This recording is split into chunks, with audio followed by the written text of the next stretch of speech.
A word from you, Nitin.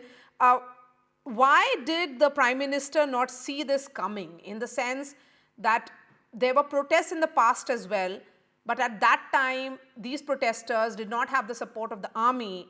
Do you think that made it worse? That there was an attempt to sabotage it from within? Yeah, first of all, I think I would like to caution everyone to stop looking at things in black or white or good or bad. You know, who's the good guy? Who are the good guys here? Who are the bad guys here? Right? Because these are actors playing for politics, trying to achieve political power.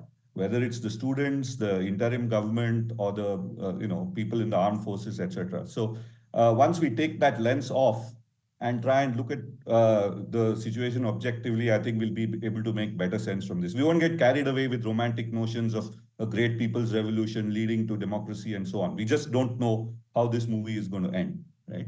Now, why didn't Sheikh Hasina see this? I think, see, first of all, it's not new. You know, this is not something we started in July. There's been a ferment of unrest, there's been ferment of protest, boycotts, etc., going on for the last year or so, precipitating in an election. Uh, but I think the Awami League had so much power that they stopped really looking at feedback. You tend to believe that you're powerful enough to cross any hurdle.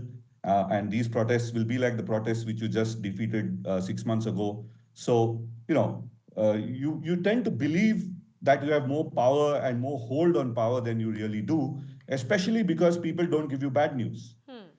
In a situation like where Sheikh Hasina was, I'm sure you couldn't go to her and say, ma'am, we have bad news, because the people bringing bad news would actually be sort of cancelled out, right? Pushed out of power. So it's like driving a car after you've broken your dashboard, your rear view mirrors, and your fuel gauge, and just pressing the accelerator. At some point, it's going to give. And I think that is the lesson which comes out of the current situation in Bangladesh.